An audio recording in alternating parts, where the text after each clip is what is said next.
नमस्कार विद्यार्थी मित्रों, आप सभी का स्वागत करते हैं मौर्य क्लासेस में। विद्यार्थी मित्रों, ऑलरेडी हम क्लास 10th मैथमेटिक्स जिसके अंदर बच्चों चैप्टर नंबर जो 5 है समांतर श्रेणी, आज के लेक्चर में बच्चों में किताब के अंदर जितने भी एग्जाम्पल है, जितने भी उदाहरण हैं, उन सारे उदाहरणों को हम क्या करेंगे, बारी बारी से 1 बाय 1 बार करके हम लोग अच्छी तरीके से सारे उदाहरणों को समझेंगे।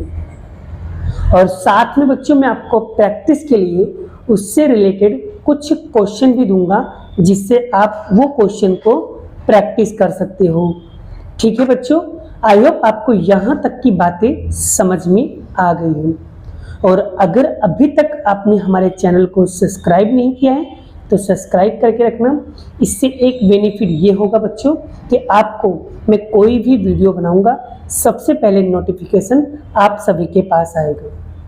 और जो बच्चे अभी भी तैयारी नहीं कर रहे हैं या किसी भी सब्जेक्ट्स में डाउट है या कंफ्यूजन है, बिंदास बेफिक्र होकर के आप मुझे कमेंट करो, मैसेज करो, उस टॉपिक पे वीडियो में जरूर बनाऊंगा।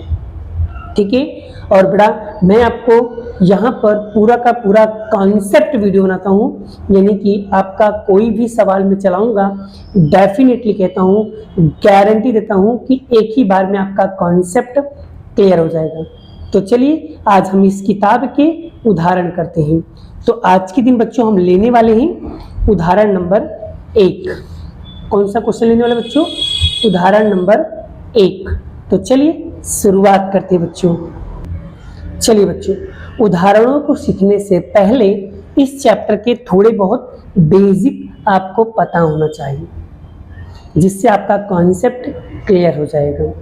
तो बच्चों इस चैप्टर में सबसे पहले ए का मतलब समझ लो। ए का मतलब होता है बच्चों प्रथम पद। क्लियर हुआ? जिसमें पहला पद होता है वही हमारा ए होता है। डी को हम बोलते हैं बच्चों सार्वंतर। तो डी कैसे निकाला जाता है? तो डी का सूत्र है बच्चों डी बराबर A2 माइनस A1। ठीक है। आगे बात करते हैं बच्चों, जिस भी सवाल के अंदर आपको ये वर्ड दिखाई दे, जिस भी सवाल के अंदर बच्चों आपको ये वाला वर्ड दिखाई दे, वह पद आपको हमेशा बच्चों an वाला सूत्र लगाना है। कौन सा सूत्र लगाओगे? an वाला सूत्र लगाओगे, यानी an बराबर a प्लस n माइनस यहाँ पर आएगा d। ये वाला सूत्र आपको लगाना रहेगा। Clear concept? आगे मैं आपको कुछ नोट्स बता रहा हूँ बच्चों, ये नोट को आपको बहुत ही अच्छी तरीके से समझना है।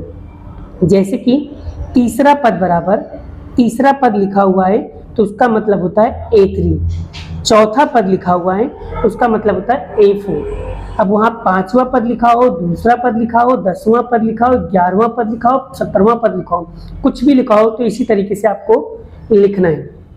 तो बच्चों जब भी कभी A3 लिखोगे ना, तो A3 का जो शॉर्टकट फॉर्मूला होता है वो कैसे निकाला जाता है वो भी देख लो। जैसे A3 बराबर A का A लिखेंगे प्लस 3 है तो 1 कम करेंगे, कितना हो जाएगा 2, और यहाँ पर लिख देंगे D। अगर मान लो A4 बनाना है तो A4 का बनाना है सूत्र कैसे लिखेंगे? A प्लस 4 में से 1 कम करेंगे यानी 3D। ये देखो बन गया। अगर मान लो A5 बनाना है तो इसका सूत्र क्या बनेगा? A प्लस 1 कम करेंगे क्या होगा? 4D। तो ये देखो इस तरीके से बच्चों आप छोटा मोटा फॉर्मूला बना सकते हो। ठीक है।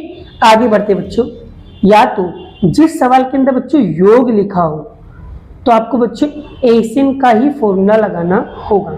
अब आपके मन में क्वेश्चन आ रहा है कि सर एसिन की तो 2 फॉर्मूला है, एक बड़ा वाला, दूसरा छोटा वाला। अब बच्चों बड़े वाले का मैंने एक नाम रखा हुआ है। बड़े वाले को हम कहते हैं हस्बैंड और छोटे वाले को कहते हैं वाइफ, यानी ये वाइफ वाला सूत्र है और ये हस्बैंड वाला सूत्र है। तो हस्बैंड वाला सूत्र कब लगाने का और वाइफ वाला सूत्र कब लगाने का? जब सवाल के अंदर बच्चों योग लिखा हो तो आपको ये वाला सूत्र लगाना है। तो ऐसे दोनों में से कोई भी लगा सकते हो बच्चों, आपका उत्तर आएगा। लेकिन कंडीशन होता है बच्चों, ये छोटा वाला सूत्र तभी लगेगा बच्चों जिस सवाल के अंदर आपको लास्ट पद, अंतिम पद या an की वैल्यू दी होगी, उसी सवाल में बच्चों आपको छोटा वाला सूत्र लगाना है, नहीं तो हमेशा बड़ा वाला ही लगेगा।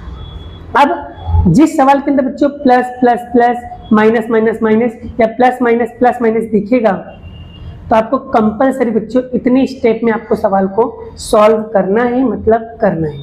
जैसे स्टेप 1 में आपको ए और डी निकालना है, स्टेप 2 में आपको बच्चों an का ही सूत्र लगाना है। क्रम आगे पीछे नहीं चलेगा बच्चों, जैसा स्टेप बता रहा हूँ इसी स्टेप में फॉलो करोगे, गारंटी बच्चों आपका कॉन्सेप्ट क्लियर हो जाएगा। तो पहला स्टेप ये है, दूसरा स्टेप ये है, और तीसरा स्टेप में हमेशा वाइफ वाला सूत्र लगाने का एसएन वाला फॉर्मूला ही लगाना है बच्चों। एन का मतलब होता है एल, एल मतलब लास्ट टर्म, अंतिम पद भी होता है। क्लियर हुआ बच्चों? चलिए एक एग्जाम्पल कराते हैं और उसी एग्जाम्पल से सवालों को सीखेंगे। अब हम करेंगे नेक्स्ट उदाहरण। नेक्स्ट उदाहरण करने वाले बच्चों उदाहरण नंबर 5।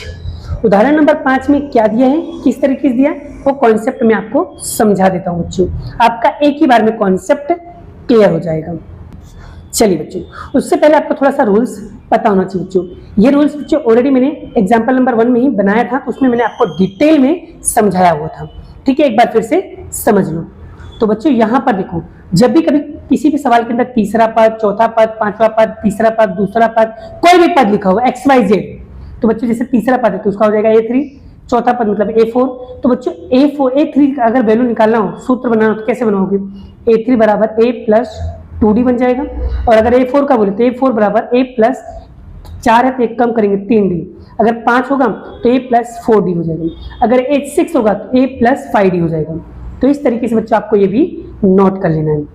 ठीक है, अब क्वेश्चन को समझते हैं और क्वेश्चन में क्या कह रहा है उसे भी हम समझ लेते हैं। चलिए, सबसे पहले वहां एपी निर्धारित कीजिए, मतलब एक एपी बनाना है, एक समानता श्रेणी आपको बनाना है जिसका तीसरा पद और तीसरा पद 5 है और सातवां पद आपका 9 है।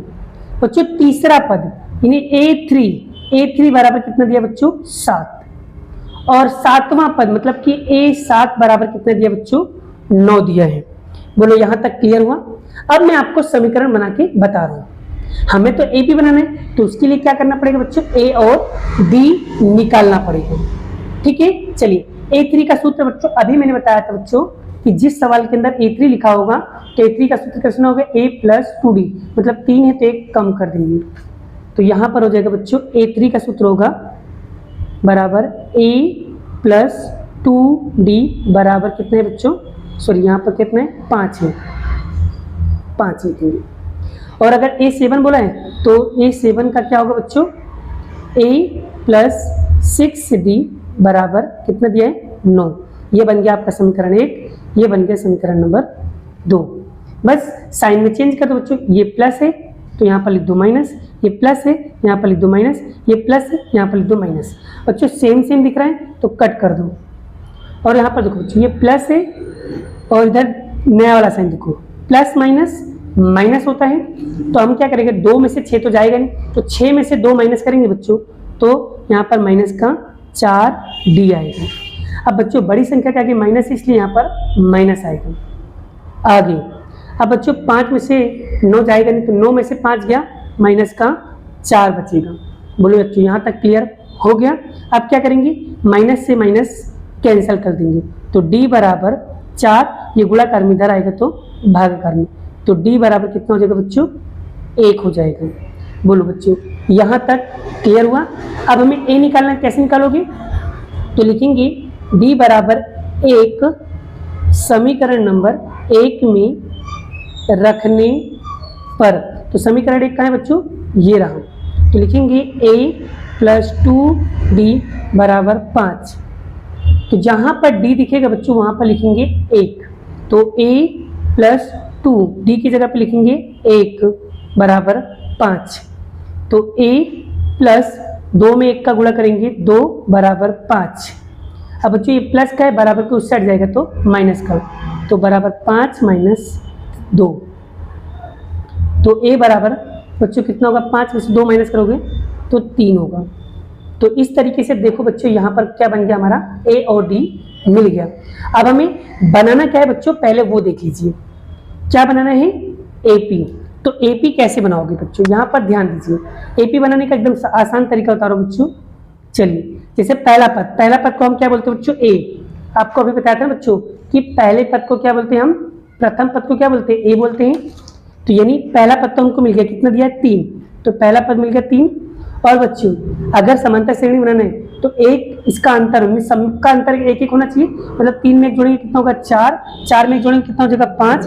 5 में एक जोड़ेंगे कितना हो जाएगा? 6। 6 में एक जोड़ेंगे कितना होगा? 7। ऐसे क्या होगा? ये बढ़ता ही जाएगा। अब आप देखो सब में एक एक का अंतर होगा। 3 में से 1 माइनस करेंगे 4, 4 में से 5 माइनस करेंगे 1, फिर 6 में से 1 माइनस करेंगे कितना होगा? 1। ये सब में एक एक का अंतर है। मतलब ये क्या है बच्चों? आपकी एक समांतर श्रेणी है। तो इसके आधार पर बच्चों आपको समांतर श्रेणी बनाना है तो आप आसानी से समांतर श्रेणी को बनाया जा सकता है। आई होप बच्चों आपको ये टॉपिक, ये कॉन्सेप्ट काफी अच्छी तरीके से समझ में आ गया है। और इस टाइप का बच्चों अगर आपको होमवर्क पे प्रैक्टिस करना है तो मैं आपको इस टाइप का क्वेश्चन दे रहा हूँ, आप ईमानदारी से क्वेश्चन को प्रैक्टिस कर सकते हो। तो यहाँ पर देखो बच्चों, इस सवाल के अंदर देखो आपको पहले से बच्चों ए और डी दिया है, आपको समांतर श्रेणी बनाना है। तो आप समांतर श्रेणी बना सकते हो। तो बच्चों ये वाला क्वेश्चन आप प्रैक्टिस कर लेना। इस टाइप के यहाँ पर इतने सारे क्वेश्चन दिए, आप इसे भी प्रैक्टिस करना चाहो तो कर सकते हो। चलिए मिलते हैं ऐसे ही नेक्स्ट वीडियो में, नेक्स्ट लेक्चर के साथ। अभी के लिए इतना ही, बाय बाय।